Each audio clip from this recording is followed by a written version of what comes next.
went too fast. Well, at least I got your number. I guess I'll see you next summer.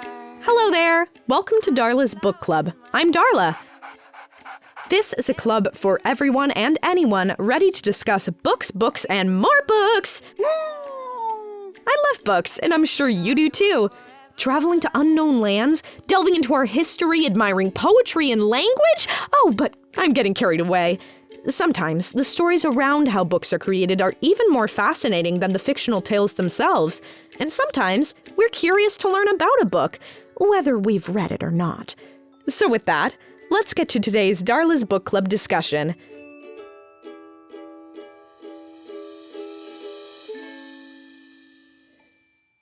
The Wizard of Oz, The Lord of the Rings, Star Wars. Few classic tales of good versus evil are held to the high regards of those classics. But in 1997, another name was thrown into the literary mix that became just as powerful.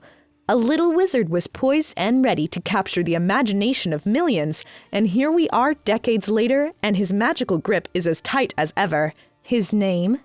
Harry Potter! The Harry Potter books are a series of fantasy novels that were written by British author JK Rowling.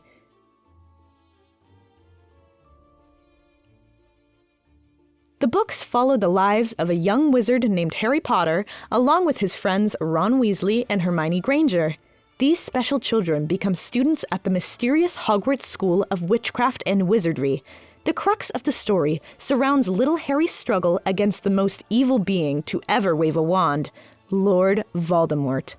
Voldemort is a dark wizard who will stop at nothing to become immortal. To do so, he must overthrow the wizard governing body known as the Ministry of Magic and make all other wizards and non-magical people known as Muggles his servants. The first Harry Potter novel, Harry Potter and the Philosopher's Stone, was released on June 26th of 1997. Since its release, the best-selling book series has gone on to achieve critical acclaim, an immense amount of popularity, and commercial success all over the world.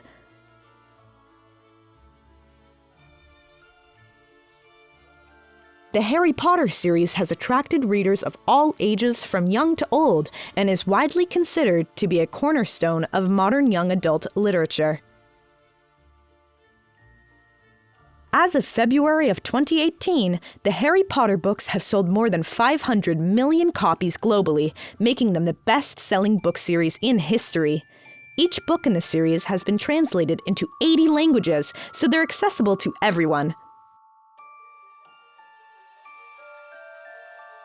The last 4 books in the series consecutively set records at the quickest-selling books in. The Harry Potter series was originally published in English by 2 major publishers.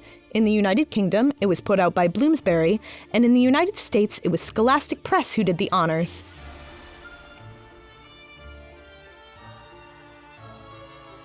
There was even a play called Harry Potter and the Cursed Child, which was based on a story co-written by Rowling that premiered in London on July 30th, 2016 at the Palace Theatre. The play's script was published by Little Brown. Harry Potter wouldn't just keep to the page for long, as the original 7 books were adapted into an 8-part namesake film series by Warner Bros. Pictures.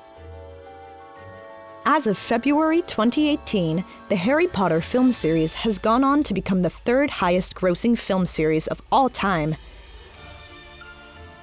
Back in the year 2016, the total value of the Harry Potter franchise was estimated at coming in at around $25 billion, thereby making Harry Potter one of the single highest-grossing media franchises that the world has ever known.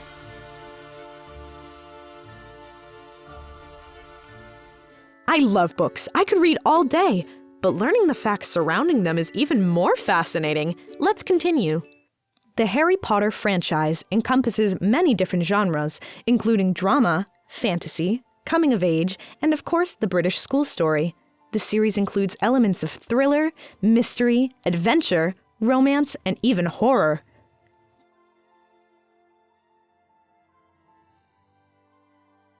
The world of Harry Potter explores all of these numerous themes while including a boatload of cultural references and meanings. According to their creator, Rowling, the main theme of the franchise is death, but it's rife with other themes including corruption, prejudice, and a descent into madness.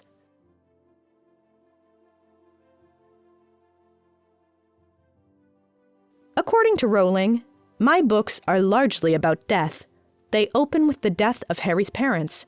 There is Voldemort's obsession with conquering death and his quest for immortality at any price, the goal of anyone with magic. So I understand why Voldemort wants to conquer death. We're all frightened of it.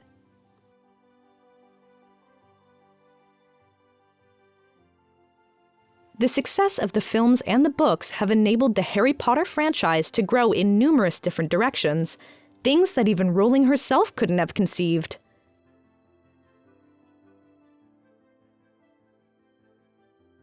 There was a traveling Harry Potter exhibition that premiered in Chicago in 2009, followed by a studio tour in London that opened in 2012. Now there's a digital platform that Rowling updates the series on with new information and insight, and a myriad of spin-off films which began premiering in November 2016 with Fantastic Beasts and Where to Find Them. There's even a stunning attraction known as the Wizarding World of Harry Potter that has been built at several Universal Parks and Resorts amusement parks all over the world. Let's take a deeper look at the story and its star.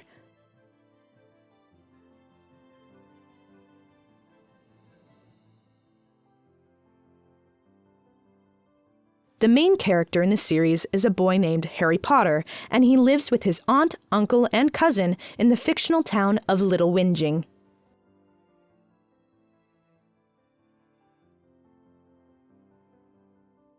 When he turns 11, Harry realizes that he is a wizard. To his astonishment, Harry finds out that the ordinary world that he lives in runs parallel to the secret wizarding world that awaits him. It turns out that Harry was born with his magical abilities, and children like him are eventually invited to attend exclusive magic schools that teach the necessary skills that they would need to get by in a world of magic and wonder.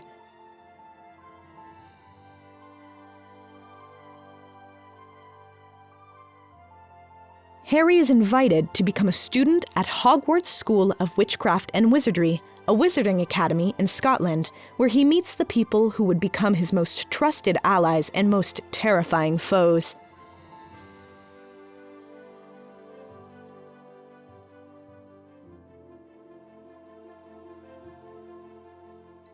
Each novel in the series, of which there are 7, chronicles 1 year in Harry's life during the period from 1991 until 1998.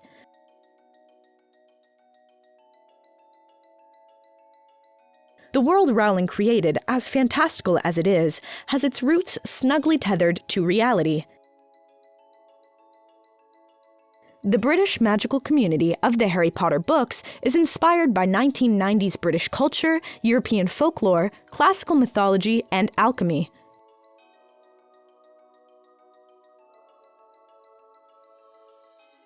It incorporates things such as wildlife, such as magic wands, potions, magic plants, spells, centaurs, alongside with other magical creatures, flying broomsticks, and the Philosopher's Stone, along with others that were invented by Rowling herself.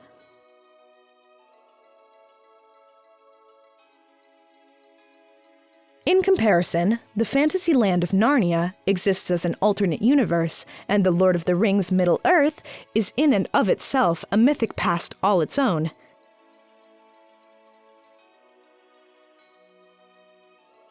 The wizarding world of Harry Potter exists alongside what we all consider to be real world.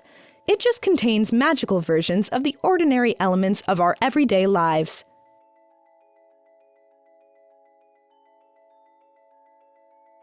The action that takes place in Potter's universe is mainly set in Scotland, which is the home of Hogwarts, Devon, the West Country, Surrey in southeast England, and London.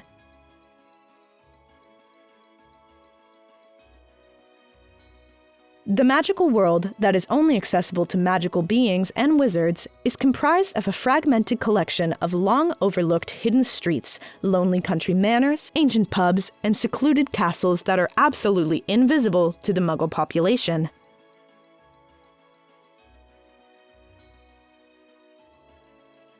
So where did Rowling come up with the idea for this incredible universe? In the year 1990, she was on a crowded train going from Manchester to London when the idea for Potter's universe suddenly fell into her head.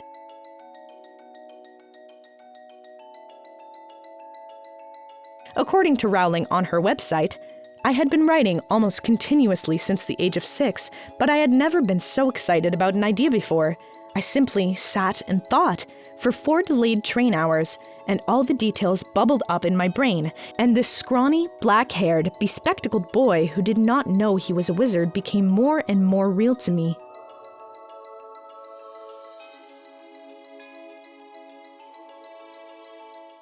Did you know all of that? Didn't think so. And we're just getting started! Rowling finished writing Harry Potter and the Philosopher's Stone back in the year 1995, and the manuscript was sent off to several prospective agents. Christopher Little was the second agent she tried, and he offered to represent her. Little then sent the manuscript to Bloomsbury after 8 other publishers rejected her tale of wizards and wonder. Bloomsbury offered Rowling a £2,500 advance for the book's publication. Rowling stated, at the time, that she didn't really have a specific age group in mind when she began writing the Harry Potter books, so the publishers of the Philosopher's Stone targeted children that were aged 9 to 11, fearing that little boys wouldn't want to read a book written by a woman.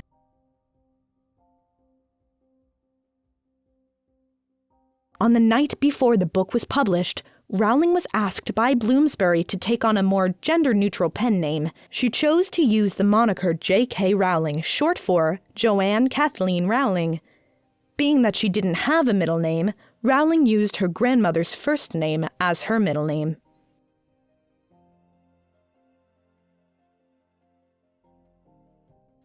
Bloomsbury, who would go on to publish all of the Harry Potter books, published Harry Potter and the Philosopher's Stone in the United Kingdom on June 26 of 1997.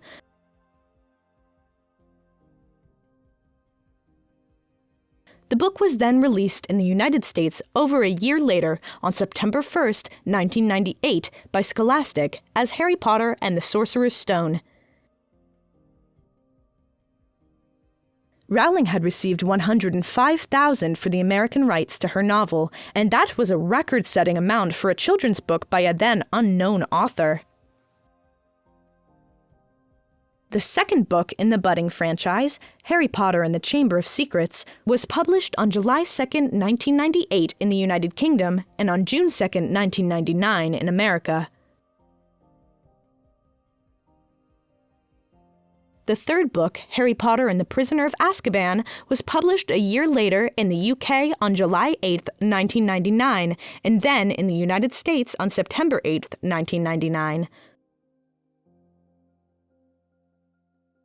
Book 4, Harry Potter and the Goblet of Fire, was published simultaneously on July 8, 2000 by Bloomsbury in the UK and Scholastic in the US.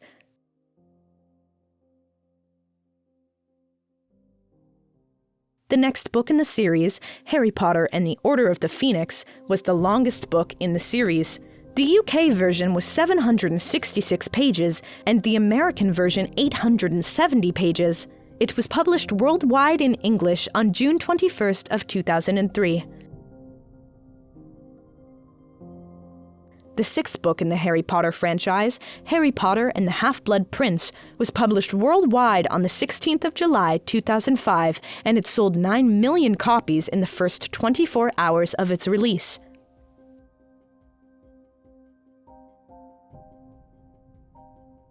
In December of 2005, Rowling wrote a message on her website that had fans shivering.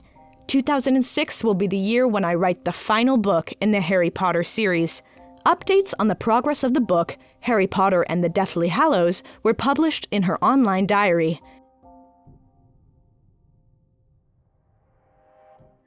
The wonderful world of books never disappoints. Let's keep talking. It was to see its worldwide release on July 21st of 2007. Rowling finished on January 11th, 2007 in the Balmoral Hotel, Edinburgh. She scrawled a message on the back of a bust of Hermes which read, "JK Rowling finished writing Harry Potter and the Deathly Hallows in this room on January 11th, 2007. Rowling has stated that the last chapter of the final book, the epilogue, was itself written in something like 1990. During June of 2006, Rowling made an appearance on the British talk show Richard and Judy. She announced that she modified the already written chapter and that one of the characters in it had got a reprieve and that 2 others who had previously survived the story had been killed.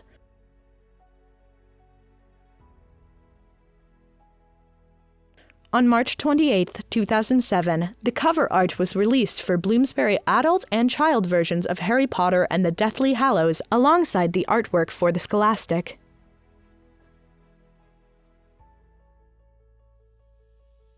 As promised, the 7th and final novel in the franchise, Harry Potter and the Deathly Hallows, was published on July 21, 2007. It sold a combined total of 11 million copies within the first 24 hours of release, 2.7 million copies in the United Kingdom, and 8.3 million copies in the United States.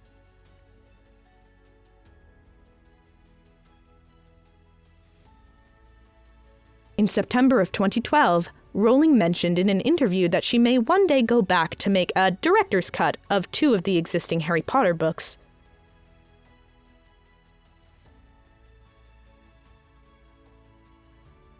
The insane popularity of the Harry Potter franchise has translated into a windfall of financial success for Rowling and her publishers, alongside other Harry Potter-related license holders.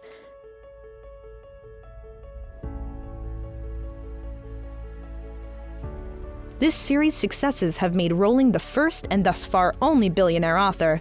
Not bad for a muggle.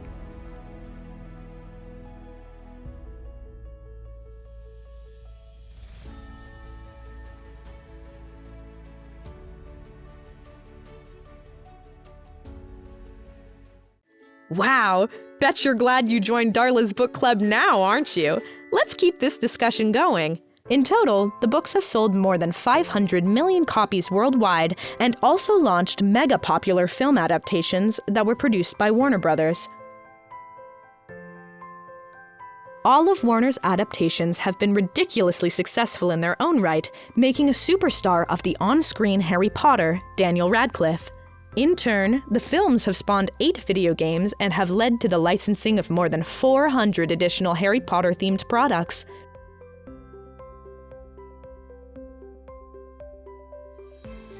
Currently, the Harry Potter brand has an estimated worth of around $25 billion. Sales records were poised to be shattered everywhere. Together, Barnes & Noble and Amazon.com had pre-sold more than 700,000 copies of the book. 6.9 million copies of that title were sold in the United States within the first 24 hours of its release.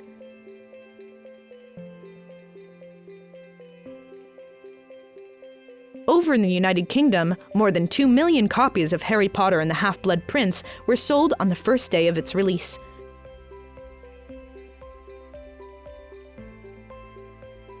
The first American printing run for Harry Potter and the Deathly Hallows was 12 million copies, and more than 1 million of those were pre-ordered through Barnes & Noble and Amazon. The releases and successes of the books changed lots of things. In the year 2000, their great demand prompted newspaper, the New York Times, to create a separate bestseller list for children's literature, just before the release of Harry Potter and the Goblet of Fire.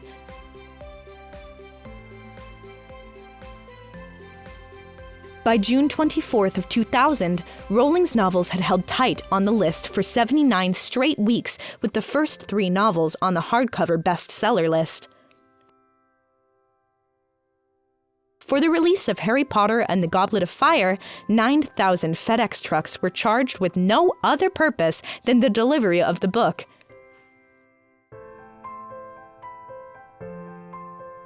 Magic was indeed in the air on April 12, 2007. Booksellers Barnes & Noble stated that Harry Potter and the Deathly Hallows broke its pre-order record, with more than 500,000 copies pre-ordered through their website.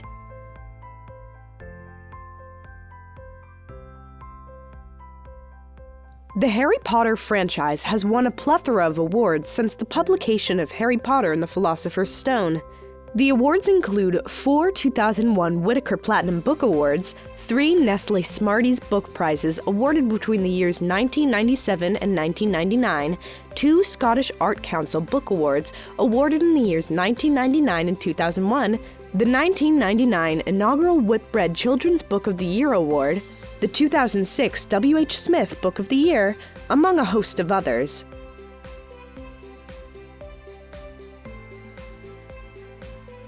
In the year 2000, Harry Potter and the Prisoner of Azkaban was nominated for a Hugo Award for Best Novel. Unfortunately, it did not win, but in 2001, Harry Potter and the Goblet of Fire did win that award. Other honors awarded to the Harry Potter franchise include the 1997 Commendation for the Carnegie Medal, a short listing for the 1998 Guardian Children's Award, and a ton of listings on the notable books Editor's Choices, and the best books lists of the American Library Association, Chicago Public Library, the New York Times, and Publishers Weekly.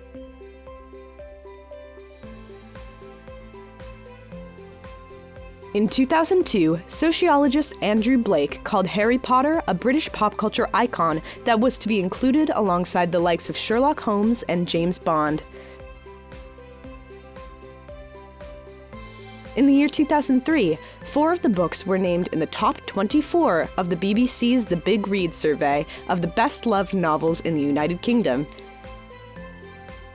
A study conducted in 2004 showed that books in the Harry Potter franchise were commonly read aloud inside of elementary schools in San Diego County, California.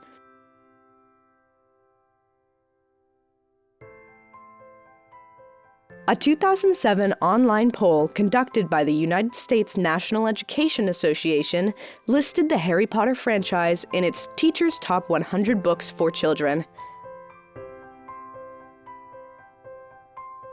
3 of the books placed among the top 100 chapter books of all time, or children's novels.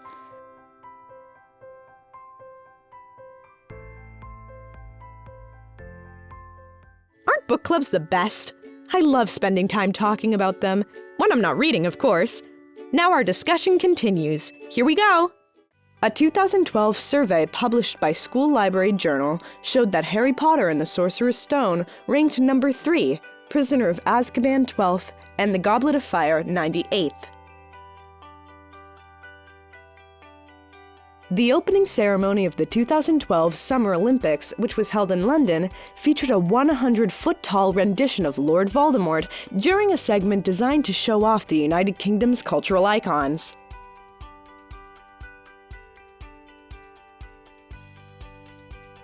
In November of 2019, the BBC named the Harry Potter franchise on its list of the 100 most influential novels.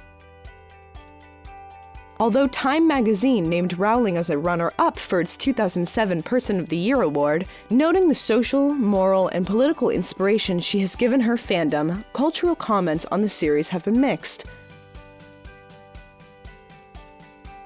Washington Post book critic Ron Charles stated in July 2007 that the large numbers of adults reading the books in the Potter series, but few other books, may represent a bad case of cultural infantilism, and that the straightforward good versus evil theme of the franchise is childish. He also argued, through no fault of Rowling's, the cultural and marketing hysteria marked by the publication of the later books trains children and adults to expect the roar of the Colosseum, a mass media experience that no other novel can possibly provide. Librarian Nancy Knapp pointed out the book's potential to improve literacy by motivating children to read much more than they otherwise would have.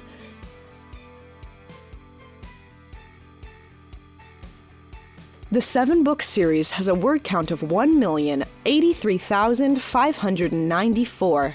This includes the longer United States edition of Harry Potter and the Order of the Phoenix. That's a good point, don't you think? It's like they say, you can't judge a book by its cover. This story keeps getting better and better. Agreeing about the motivating effects, respected educator Diane Penrod also praised the book's blending of simple entertainment with the qualities of highbrow literary fiction, but expressed concern about the distracting effect of the prolific merchandising that accompanies the book's launches.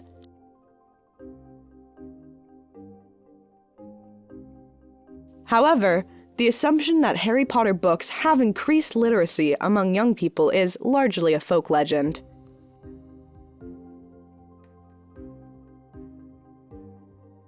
Research by the National Endowment for the Arts, the NEA for short, has found no increase in reading among children coinciding with the Harry Potter publishing phenomenon, nor has the broader downward trend in reading among Americans been arrested during the rise in the popularity of the Harry Potter books.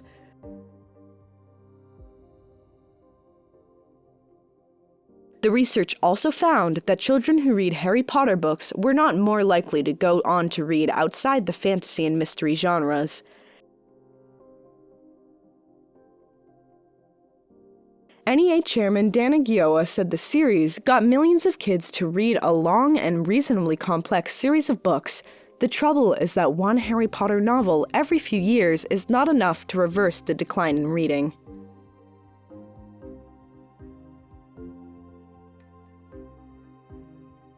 Reporter Jennifer Kahn used Snape's and Quidditch coach Madam Hooch's teaching methods as examples of what to avoid and what to emulate in clinical teaching.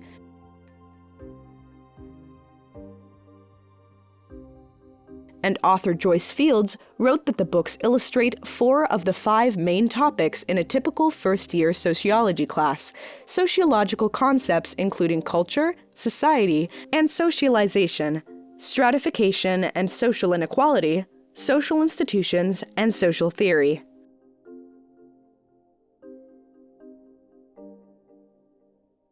From the early 2000s onwards, several news reports appeared in the UK of the Harry Potter book and movie series driving demand for pet owls, and even reports that after the end of the movie series, these same pet owls were now being abandoned by their owners.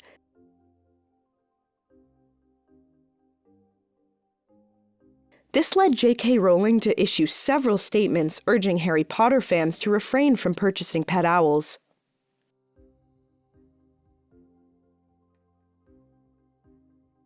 Despite the media flurry, research into the popularity of Harry Potter and sales of owls in the UK failed to find any evidence that the Harry Potter franchise had influenced the buying of owls in the country or the number of owls reaching animal shelters and sanctuaries.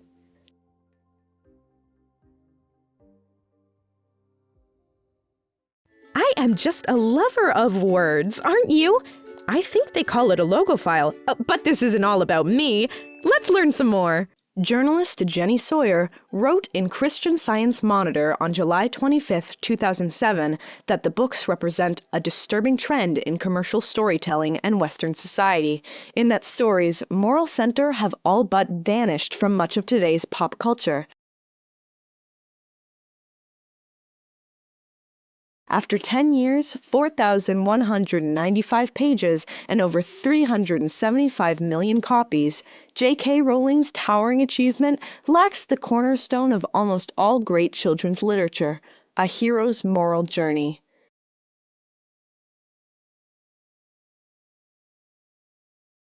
Harry Potter, Sawyer argues, neither faces a moral struggle nor undergoes any ethical growth, and is thus no guide in circumstances in which right and wrong are anything less than black and white.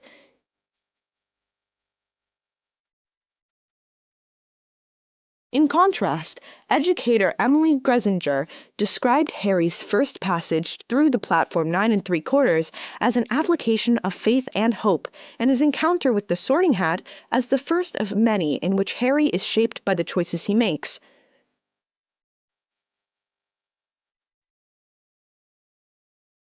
She also noted the deeper magic by which the self-sacrifice of Harry's mother protects the boy throughout the series, and which the power-hungry Voldemort fails to understand.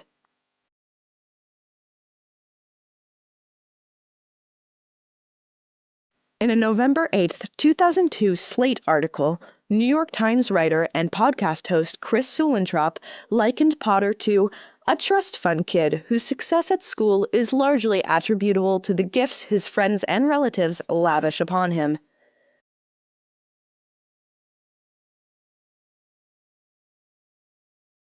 Noting that in Rowling's fiction, magical ability potential is something that you are born with, not something you can achieve, Sulentrop wrote that Dumbledore's maxiom that it is our choices that show us what we truly are, far more than our abilities, is hypocritical, as the school that Dumbledore runs values native gifts above all else.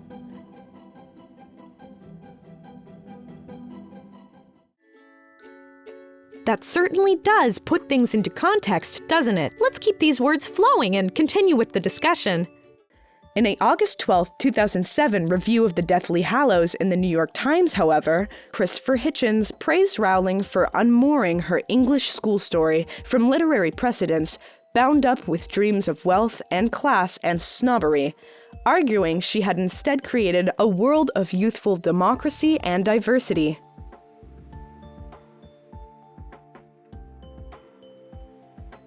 In 2010, coinciding with the release of the film Harry Potter and the Deathly Hallows Part 1, a series of articles were written about Private Harry Potter and the British Army.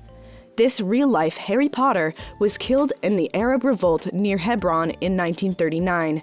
His grave, located in the British cemetery in Ramla, Israel, began to receive curious visitors, leading the Ramla municipality to list it on their website.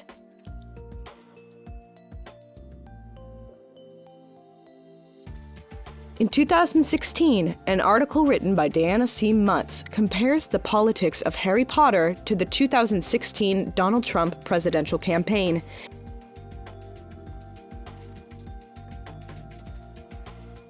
She states that 3 themes throughout the books are widely predominant. 1. The value of tolerance and respect for difference. 2. Opposition to violence and punitiveness. And 3. The dangers of authoritarianism.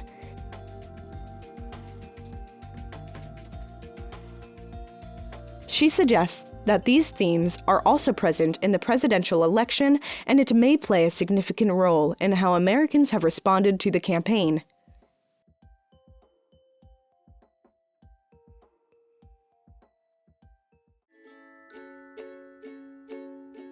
Nothing like curling up in bed with a good book, don't you think?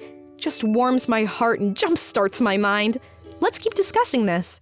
The books have been the subject of a number of legal proceedings, stemming from various conflicts over copyright and trademark infringements.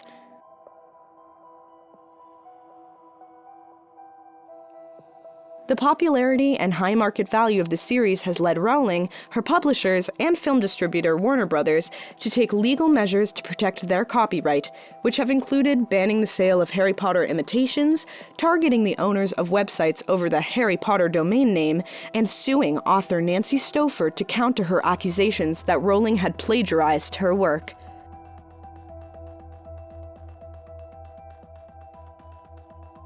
Various religious fundamentalists have claimed that the books promote witchcraft and religions such as Wicca and are therefore unsuitable for children.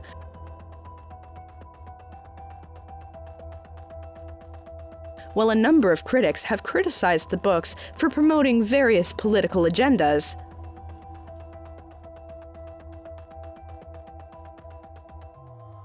In 1998, Rowling sold the film rights of the first 4 Harry Potter books to Warner Brothers for a reported £1 million, or $1,982,900 in US dollars. Rowling demanded the principal cast be kept strictly British, nonetheless allowing for the inclusion of Irish actors such as the late Richard Harris as Dumbledore, and for casting of French and Eastern European actors in Harry Potter and the Goblet of Fire, where characters from the book were specified as such.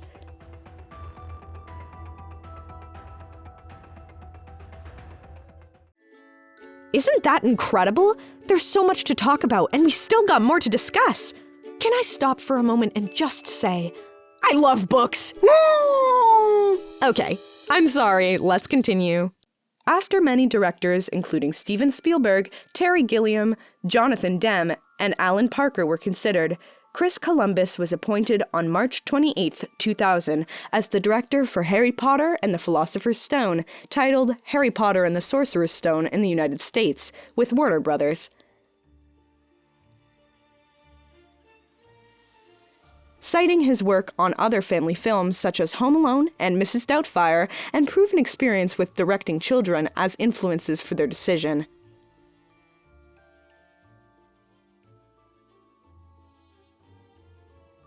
After extensive casting, filming began in October 2000 at Leavesden Film Studios and in London itself, with production ending in July 2001.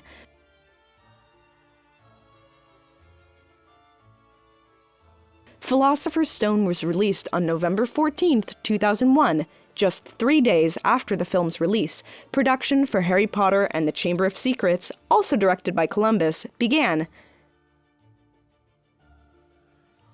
Filming was completed in summer 2002, with the film being released on November 15, 2002.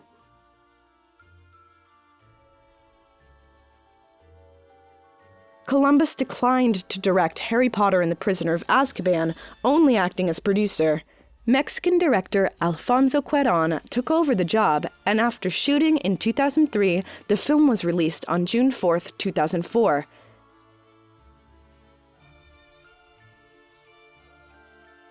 Due to the fourth film being in production before the third's release, Mike Newell was chosen as the director for Harry Potter and the Goblet of Fire, released on November 18, 2005.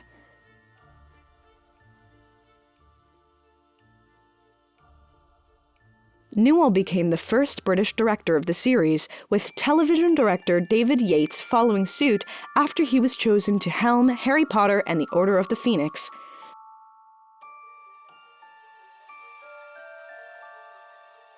Production began in January 2006, and the film was released the following year in July 2007. After executives were really delighted with his work on the film, Yates was selected to direct Harry Potter and the Half-Blood Prince, which was released on July 15, 2009. A studio model of Hogwarts Castle as it appears in the films.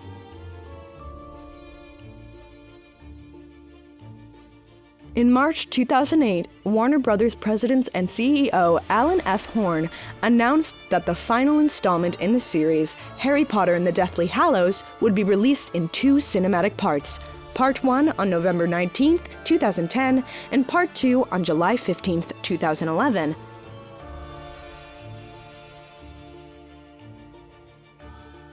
Production of both parts started in February 2009, with the final day of principal photography taking place on June 12, 2010.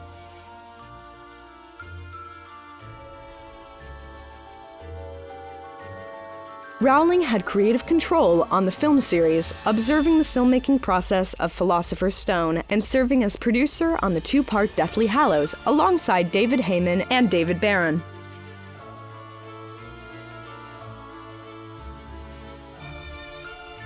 The Harry Potter films would have been top-rank box office hits, with all 8 releases on the list of highest-grossing films worldwide. Philosopher's Stone was the highest-grossing Harry Potter film up until the release of the final installments of the series, Deathly Hallows Part 2, while Prisoner of Azkaban grossed the least.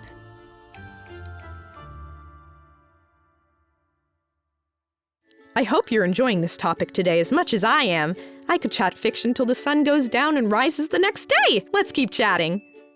As well as being a financial success, the film series has also been a success among film critics.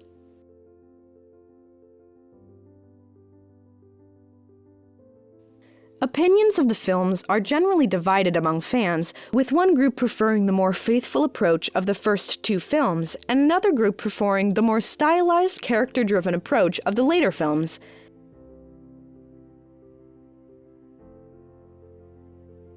Rowling has been constantly supportive of all the films and evaluated Deathly Hallows as her favorite one in the series. She wrote on her website of the changes in the book-to-film transition. "It is simply impossible to incorporate every one of my storylines into a film that has to be kept under 4 hours long. Obviously, films have restrictions novels do not have, constraints of time and budget. I can create dazzling effects relying on nothing but the interaction of my own and readers' imaginations."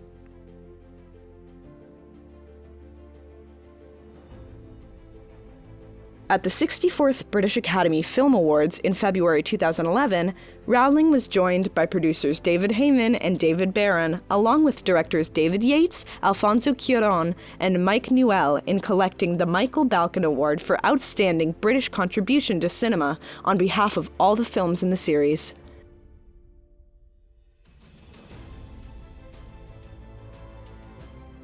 Actors Rupert Grint and Emma Watson, who play main characters Ron Weasley and Hermione Granger, were also in attendance.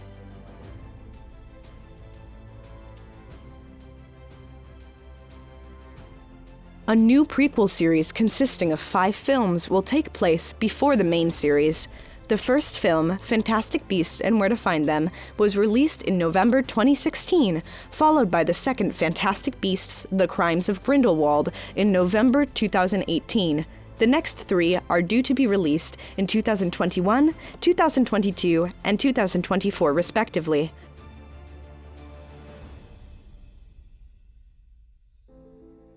Rowling wrote the screenplay for the first 3 installments, making her foray into screenwriting.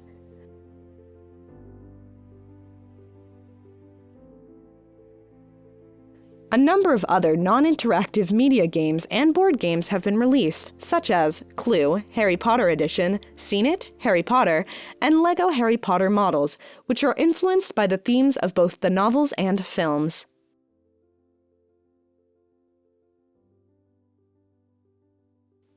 There are 13 Harry Potter video games, 8 corresponding with the films and books, and 5 spin-offs.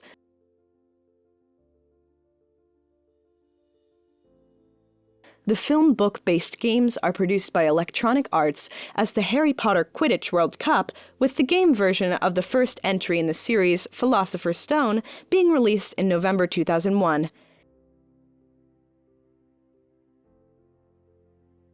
Harry Potter and the Philosopher's Stone went on to become one of the best-selling PlayStation games ever.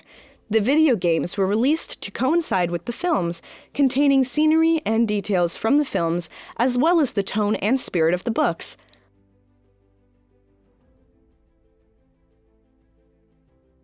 Objectives usually occur in and around Hogwarts, along with various other magical areas.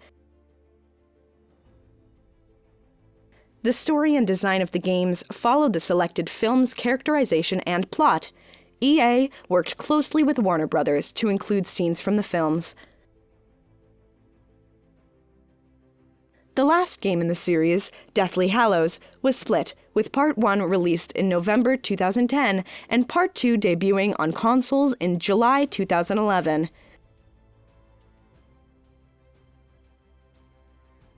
The 2-part game forms the first entry to convey an intense theme of action and violence, with the gameplay revolving around a third-person shooter-style format.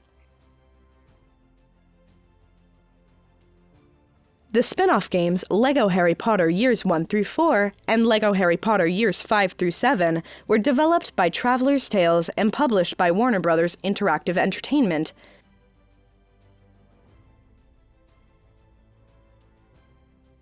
The spin-off games Book of Spells and Book of Potions were developed by SCE London Studio with the use of Wonderbook, an augmented reality book designed to be used in conjunction with the PlayStation Move and PlayStation Eye.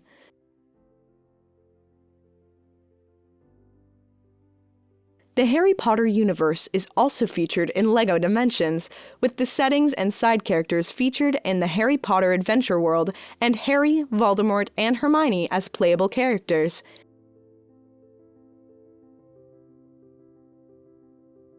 In 2017, Warner Brothers Interactive Entertainment opened its own Harry Potter-themed game design studio by the name of Portkey Games before releasing Hogwarts Mystery in 2018, developed by Jam City.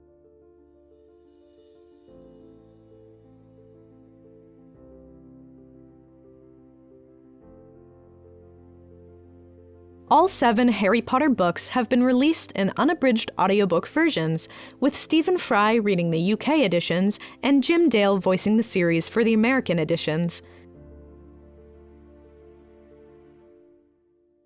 Harry Potter and the Cursed Childs, Part 1 and 2, is a play which serves as a sequel to the books, being 19 years after the events of Harry Potter and the Deathly Hallows. It was written by Jack Thorne, based on an original new story by Thorne, Rowling, and John Tiffany. It has run at the Palace Theatre in London's West End since previews began on June 7, 2016, with an official premiere on June 30, 2016.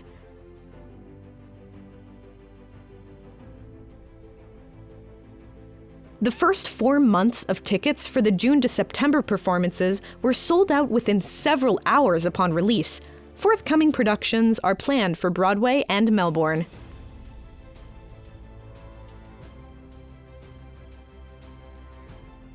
The script was released as a book at the time of the premiere, with a revised version following the next year.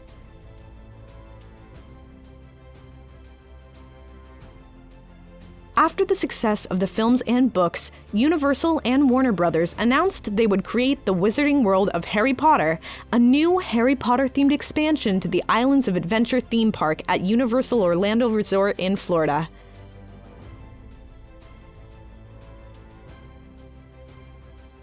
The land officially opened to the public on June 18, 2010. It includes a recreation of Hogsmeade and several rides.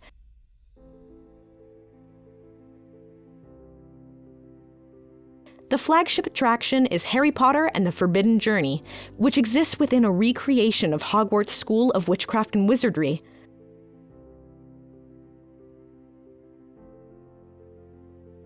Other rides include Dragon Challenge, a pair of inverted roller coasters, and Flight of the Hippogriff, a family roller coaster.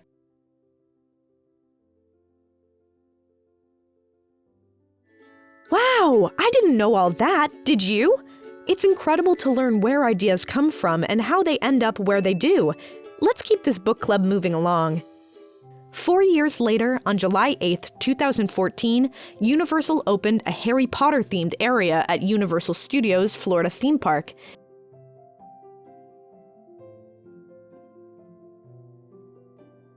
It includes a recreation of Diagon Alley and connecting alleys, and a small section of Muggle London.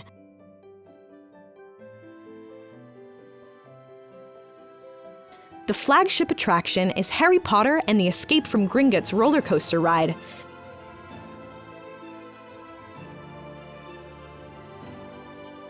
Universal also added a completely functioning recreation of the Hogwarts Express, connecting King's Cross Station at Universal Studios Florida to the Hogsmeade Station at Islands of Adventure.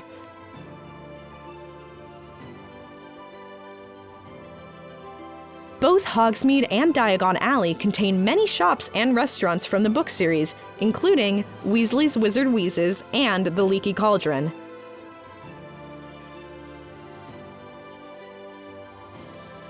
On July 15, 2014, the Wizarding World of Harry Potter opened at Universal Studios Japan theme park in Osaka, Japan.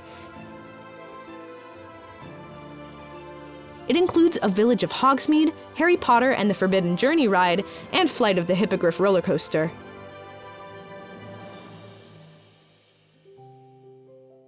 On April 7, 2016, the Wizarding World of Harry Potter opened at the Universal Studios Hollywood theme park near Los Angeles, California. In March of 2011, Warner Brothers announced plans to build a tourist attraction in the United Kingdom to showcase the Harry Potter film series.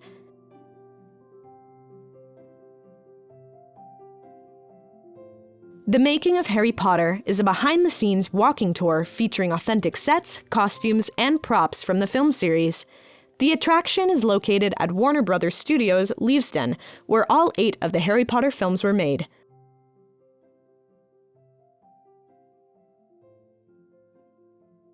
Warner Brothers constructed 2 new sound stages to house and showcase the famous sets from each of the British-made productions, following a £100 million investment. It opened to the public in March 2012.